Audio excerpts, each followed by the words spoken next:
কারারক্ষী ভাই বোনেরা, আপনাদের জন্য আবারও একটি মডেল টেস্ট নিয়ে এসেছি। এই মডেল টেস্টটি খুব গুরুত্বপূর্ণ। 2024 সালে বিভিন্ন চাকরির পরীক্ষায় বারবার আসা গুরুত্বপূর্ণ প্রশ্নগুলো নিয়ে আজকে হাজির হয়েছি। অর্থাৎ আপনাদের পরীক্ষায় এখান থেকে অনেকগুলো প্রশ্ন কমন আসবে ইনশাল্লাহ। তার আগে একটি কথা শেয়ার করতে চাই। আপনি যদি কারারক্ষী ও মহিলা কারারক্ষী পরীক্ষার্থী হয়ে থাকেন, আপনাদের জন্য অনেক যাচাই বাছাই করে গুরুত্বপূর্ণ সাজেশন তৈরি করা হয়েছে। বিগত সালের প্রশ্ন ও বিভিন্ন পরীক্ষার গুরুত্বপূর্ণ প্রশ্ন নিয়ে চূড়ান্ত সাজেশনটি তৈরি করেছি। সর্বশেষ চূড়ান্ত সাজেশন। বিগত সালে আমাদের সাজেশন থেকে অনেক পরীক্ষার্থী উত্তীর্ণ হয়েছে। যদি আপনি উত্তীর্ণ হতে চান, আমাদের সাজেশনটি আপনার জন্য যথেষ্ট হবে।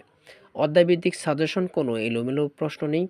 আপনারা অনেকের কাছ থেকে সাজেশন নিচ্ছেন 200, 300, 400 পেজের। এত বড় সাজেশন দেখে আপনাদের মাথা গুলিয়ে যাচ্ছে, পড়তে ইচ্ছা করে না। শুধু তাদের জন্য আমাদের এই চূড়ান্ত সাজেশনটি সর্বশেষ প্রস্তুতির জন্য। তাই চূড়ান্ত সাজেশনটি নিতে স্ক্রিনে দেয়া হোয়াটসঅ্যাপ নাম্বারে মেসেজ করে বলুন যে ভাই আপনাদের এই চূড়ান্ত সাজেশনটি প্রয়োজন। সাথে সাথে সাজেশন পেয়ে যাবেন। সাজেশনের মূল্য 50 টাকা। মূল কথায় চলে আসি। দেখেন, আমি প্রশ্ন প্যাটার্নে চলে আসলাম। মুজিবনগর সরকার কবে গঠিত হয়? 10 এপ্রিল 1971 সালে। খুব গুরুত্বপূর্ণ। সাভার বাংলাদেশ ভাস্কর্যটি স্থপতিকে নিতুন কুণ্ডু। তারপরে রয়েছে বাংলাদেশের সর্বাধিক বৈদেশিক মুদ্রা অর্জনকারী খাত কি? পোশাক খাত। বাংলাদেশের মানুষের গড় আয়ু কত? যেটা 2023 সালে 72.3। মহাস্থানগড় কোথায় অবস্থিত? খুব গুরুত্বপূর্ণ, বগুড়া। তারপরে রয়েছে বেতবুনিয়া ভূ উপগ্রহ কেন্দ্র কোথায় অবস্থিত? রাঙ্গামাটি জেলা, বেতবুনিয়া ইউনিয়নে। বিশ্বের বৃহত্তম জলপ্রপাতের নাম কি? নায়াগ্রা জলপ্রপাত।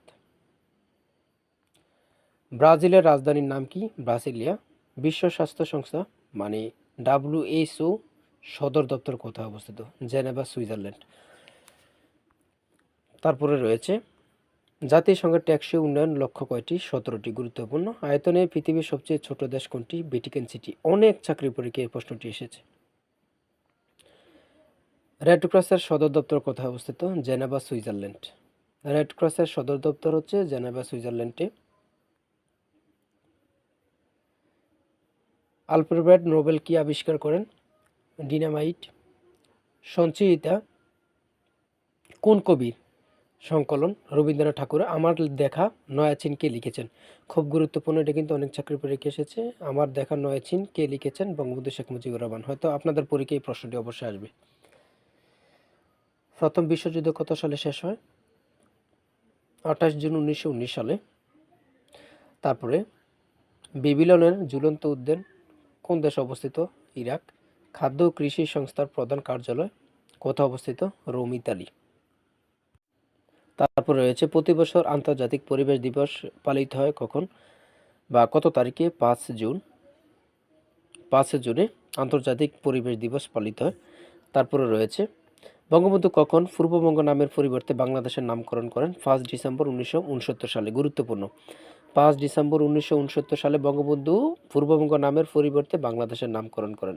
মুজিবনগর সরকার কখন গঠিত হয়? 10 এপ্রিল 1971 সালে। মহান মুক্তিযুদ্ধে বাংলাদেশে কয়টি সেক্টরে ভাগ করা হয়েছিল? 11টি। যুক্তফ্রন্ট কত সালে গঠিত হয়? 1953 সাল। বাংলাদেশে মুক্তিযুদ্ধের সর্বাধিনায়ক কে ছিলেন? শেখ মুজিবুর রহমান। 1971 সালে মহান স্বাধীনতা দেখেন 1971 সালে মহান মুক্তিযুদ্ধে বাংলাদেশের প্রধান বন্ধু প্রতিম দুটি দেশের নাম কি? ভারত, ভুটান। অর্থাৎ ভারত, ভুটান আমাদের বন্ধু ছিল যখন আমাদের দেশে যুদ্ধ হয়েছিল। শান্তিতে অবদানের জন্য বঙ্গবন্ধু কোন পদক লাভ করেন? জুলিও কুরি। গুরুত্বপূর্ণ অনেক। দুজন খেতাবধারী নারী বীর মুক্তিযোদ্ধার নাম কি? ক্যাপ্টেন সিতারা বেগম ও তারামন বিবি। দেখেন, এখন সবগুলা চাকরি পরীক্ষার মধ্যে প্রশ্নটি আসতেছে। ঐতিহাসিক 7ই মার্চের ভাষণ কে দিয়েছেন? বঙ্গবন্ধু শেখ মুজিবুর রহমান। তারপরে দেখেন, বাংলাদেশে মুক্তিযুদ্ধের সর্বোচ্চ খেতাব কি? বীরশ্রেষ্ঠ। ডেঙ্গু জ্বর সৃষ্টিকারী মশার নাম কি? এডিস মশা। এডিস মশা হচ্ছে ডেঙ্গু জ্বর সৃষ্টিকারী মশার নাম। দেখেন, আমি কিন্তু আবারও নতুন একটি মডেল টেস্ট নিয়ে হাজির হব। তাই চ্যানেলটি সাবস্ক্রাইব করে লাইক কমেন্ট করে পাশে থাকবেন। সবাই ভালো থাকবেন।